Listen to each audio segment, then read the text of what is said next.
Nakiisa na rin ang Local Government Unit o LGU ng General Tino sa programa ng DTI Nueva Ecija sa DTI sa Public Market Digitalization Program kung kaya't nasa ika-27 na ito sa 32 bayan na lumahok sa naturang programa.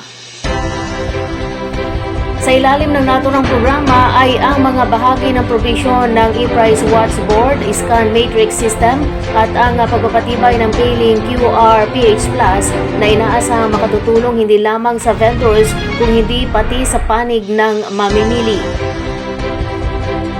Ang inisyatiba na binuo ng DTI Nueva Ecija sa pagtulungan ng Bangko Sentral ng Pilipinas o BSP, Department of Interior and Local Government, DILG at mga local government units sa lalawigan ay naglalayong isulong at itayo ang modernisasyon sa sektor ng transportasyon at mga pampublikong pamilihan.